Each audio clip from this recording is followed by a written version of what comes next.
Hello everyone, it's Elliot back again talking about the Criterion Collection for you lovely people out there. I do hope you're all keeping very well, by the way. I think I'm doing well, maybe I'm going slightly crazy, but I'm enjoying lots of films. I've been watching tons of Criterion movies and that's what this video is about. So I'm going to show you exactly what I've been watching, and I did one of these videos a few weeks ago where I ran down a whole load of Criterion movies I've been watching, and that video did pretty well. I think people were liking that, hearing what I was talking about. So this video is more of the same. So if you liked that, stick around and have a look at all of the films that I've been watching. First up, and oh, it's a good one, I revisited Mulholland Drive from David Lynch. What a film! And I still do not know if I've fully grasped exactly what this film is and what it's about. But all I know is each time I watch this film, it does things to me. It makes me scared. It makes me laugh. I've not cried at this film yet, but, you know, give it time. I have watched this a number of times now, and it's just great cinema. Great cinema. I watched this and I went through all the special features as well. There's a really interesting conversation between Naomi Watts and David Lynch, and it seems like they have a pretty good relationship. It was quite nice actually, quite a sweet moment between the two. There was a list from last year polling the greatest films of this century so far, and this topped the list. This was number one. So if you've not seen this, what are you doing with your life? Go and watch this. It is great. I also watched The Sweet Smell of Success. I talked about this film recently on one of the live streams that I did on this channel, and also on my Criterion Collection 7 Deadly Sins video that I did with my good friend Nathan. Please go and check that video out. But I love this film, and I've watched it a number of times now. It's just a great searingly hot noir film with these great corrupt characters. It's a great look into the world of journalism. And yeah, it's shot by the great James Wong Howe, one of the greatest cinematographers of all time. And there's a great feature on this disc as well about James Wong Howe. So well worth getting if you're a fan of noir cinema. A film that I watched just the other day, I watched the second film from Richard Linklater's Before trilogy, which is Before Sunset. I had to have a look because I forget which one's which in this set. But these films are tremendous. And it's kind of crazy because these films are pretty much just two people talking for 2 hours straight. And the fact that that can just be a film and I can be thoroughly engaged throughout is a testament to how much of a good filmmaker Linklater is and how good these actors are.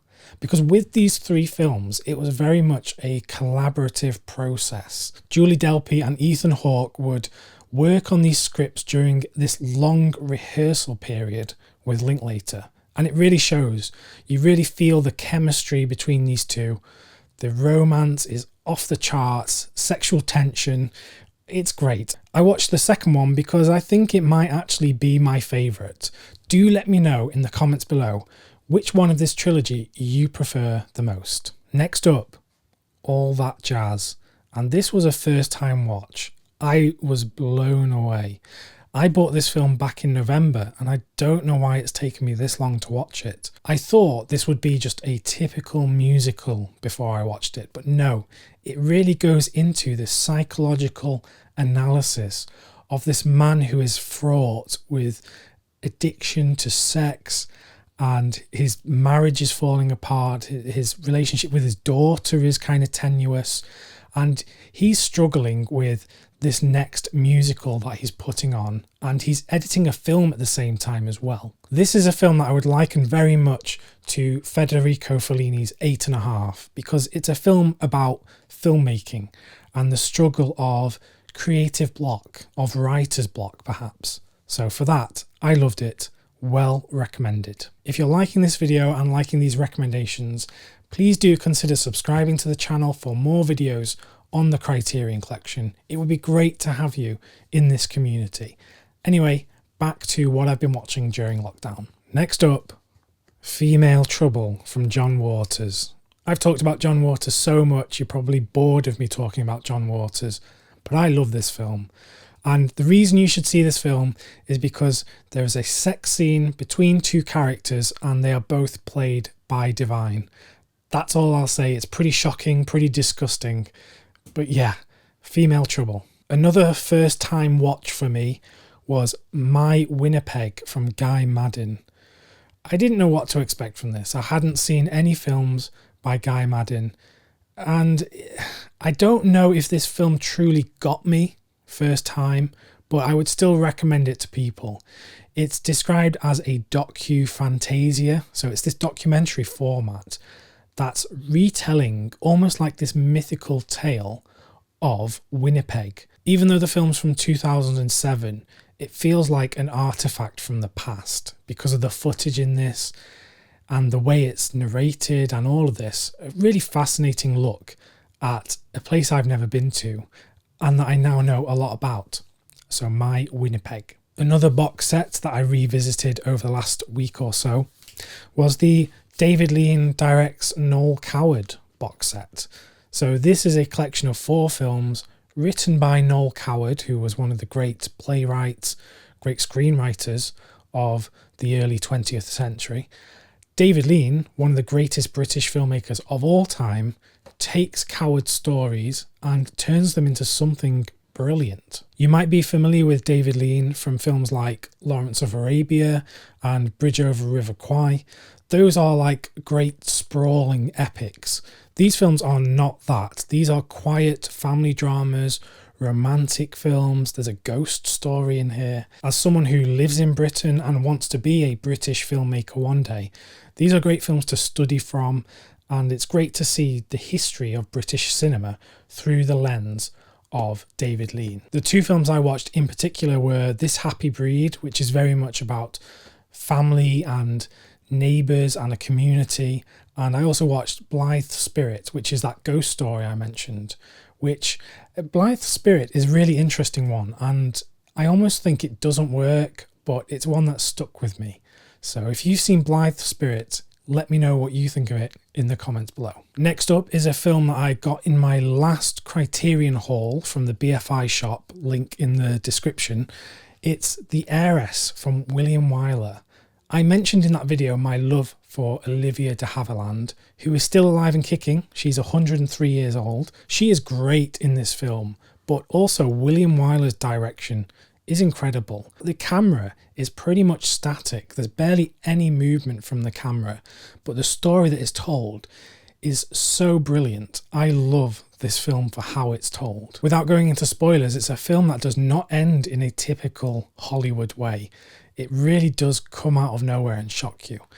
And I think this is a brilliant film. I loved this. So, full recommendation, The Heiress. This next film is a masterpiece and one that I would implore everyone to just go and watch. It's Kwaidan from Masaki Kobayashi. Now, I'm actually telling a lie because I didn't actually watch this disc. While I own Kwaidan from Criterion, I actually watched the new Masters of Cinema Blu-ray. The film itself is this anthology of Japanese ghost stories. The film runs for 3 hours, but it's broken up into 4 different stories. Kobayashi is such a great visual filmmaker, and the film is haunting. It really is. While it's not a horror film, it does leave you feeling chilled. That's all I'll say. This next film is one that reminded me why I love silent cinema so much. It's The Freshman, starring Harold Lloyd. A brilliant silent comedy. Harold Lloyd maybe doesn't get much of a look in compared to Chaplin and Keaton, because obviously they directed a lot of their own films. But he was a great star of the American silent era. I loved this film, and in particular on this Criterion edition, there's a great conversation with Kevin Brownlow, who is this British silent cinema expert. So that was really fascinating to watch. But The Freshman, well recommended. I also watched The Naked Kiss from Samuel Fuller. Fuller, who I've talked about a bit on the channel before, was a director who did just whatever the hell he wanted. He was given a reappraisal by the French film critics and the French New Wave directors like Jean-Luc Godard and Francois Truffaut. They loved what Fuller was doing in American cinema at the time. And I also think this film must be a favourite of John Waters, because the opening of this is incredible. There's some handheld shots. It's very exploitative and violent. This woman, she gets her wig ripped off. It's brilliant and very John Waters-esque. So if you've not seen The Naked Kiss, it's amazing and a shocking film. There are some bits in the narrative which probably would blow you away.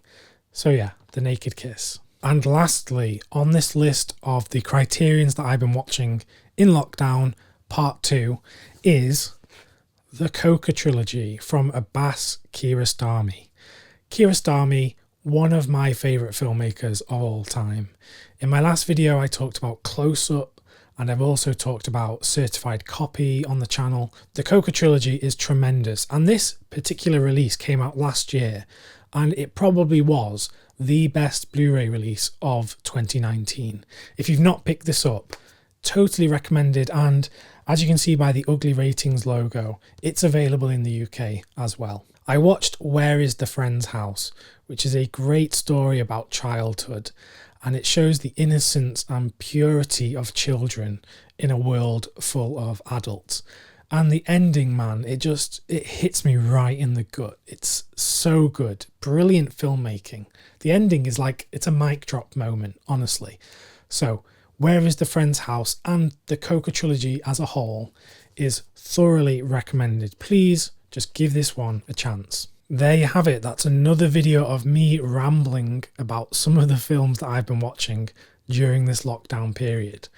As I mentioned, I pretty much love all of these films. There were a few maybe that I don't love as much as others, but I would still recommend watching if you can pick up these Blu-rays or watch them on the Criterion channel. Once again, if you liked this video, please do consider subscribing to the channel because it would really help this channel grow and I could get these videos out to more people. I'll be back with more videos on the Criterion Collection very soon, but by all means stick around on the channel. I have plenty more videos about recommendations for films.